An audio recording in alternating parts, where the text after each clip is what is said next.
Lalu bagaimana perkembangan pencarian dan evakuasi korban pesawat ATR 42500 yang kecelakaan di Pangkep, Sulawesi Selatan? Kita dengarkan laporan jurnalis Kompas TV Gufran Lamataha.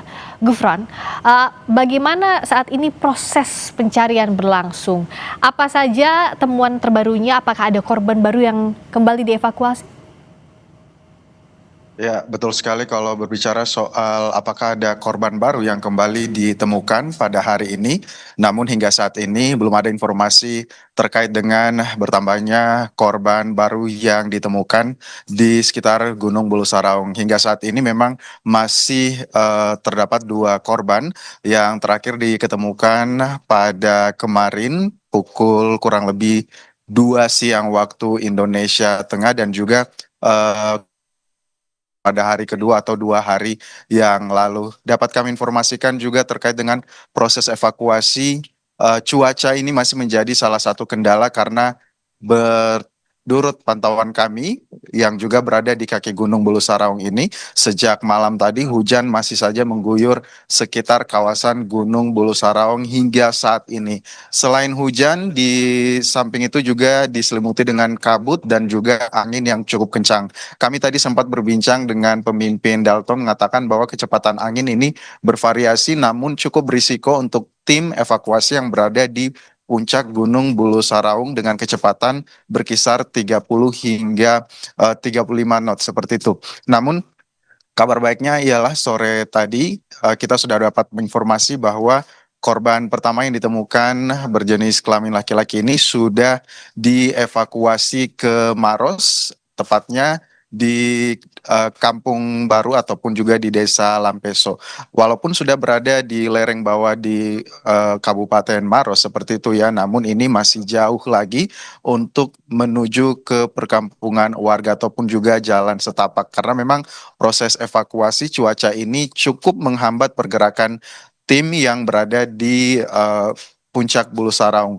Tadi juga mereka juga menetapkan proses ataupun juga progres evakuasi untuk melakukan tim ataupun juga jenazah yang pertama ini. Setelah turun dari lereng, itu langsung kemudian disambut dengan tim kedua yang melanjutkan estafet jenazah menuju area persawahan Kampung Lampeso dengan waktu tempuh ini kurang lebih 20 jam perjalanan sejak kemarin. Terus kemudian juga dari situ nanti akan bertukar lagi dengan tim yang ketiga untuk melanjutkan estafet seperti itu ya di Desa Lampeso ini menuju ke Kampung Baru melalui jalan setapak dengan jalur yang bervariasi dengan berkisar 15 kilometer dengan melewati medan bervariasi diantaranya itu adalah punggungan atau bukit dan juga sungai-sungai kecil. Kemudian nanti rencananya sore ataupun juga malam hari ini akan dilanjutkan lagi dengan berjalan kaki kurang lebih 5 kilometer untuk mencapai Jalan Poros Kecamatan Cendrana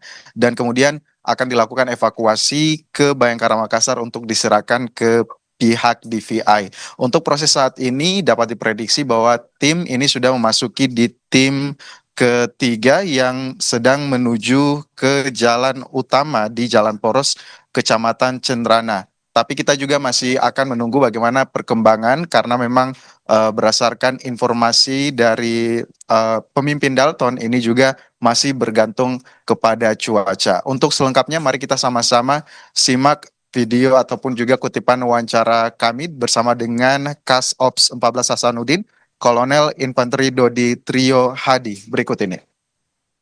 Posisi saat ini sudah di Kampung Lampuse, yaitu kampung yang terdekat dari kaki gunung. Namun untuk menuju dari pinggir jalan raya itu masih harus ditempuh kurang lebih 8 jam jalan kaki. Sehingga ini pas tim sedang berupaya, ada tim dukungan untuk membantu mendekat ke lokasi.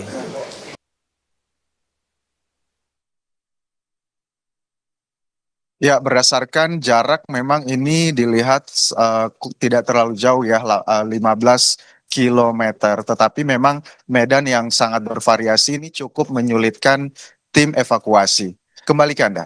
Gufran, perkembangan yang juga dinanti, informasinya menurut keluarga, smartwatch atau jam pintar milik kopilot ini masih aktif untuk merekam data aktivitas jalan kaki setelah pesawat mengalami kecelakaan. Apa yang dilakukan Basarnas terkait ini?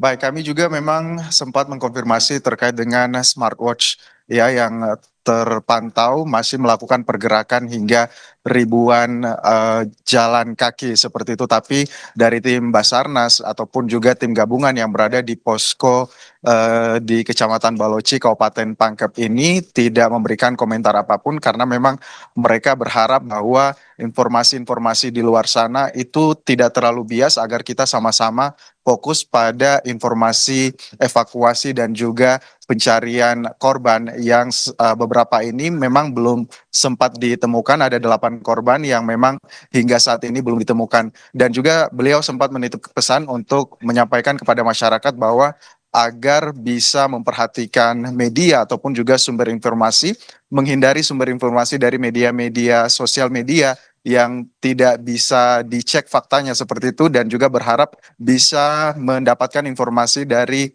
media-media mainstream ataupun juga bisa mendapatkan informasi dari kutipan wawancara dari orang-orang ataupun juga orang yang berwenang untuk bisa menyampaikan informasi tersebut. Terkait smartwatch, mereka memang tidak bisa memberikan komentar apa-apa untuk menghindari informasi yang lebih bias dan juga meluas. Terima kasih Gufran Lamataha langsung dari Pangkep, Sulawesi Selatan. Masih dicari terus korban dari kecelakaan pesawat ATR 42500 dan juga segala informasi yang ada yang beredar. Kita tunggu perkembangan terbarunya dari tim SAR gabungan. Terima kasih Gufran.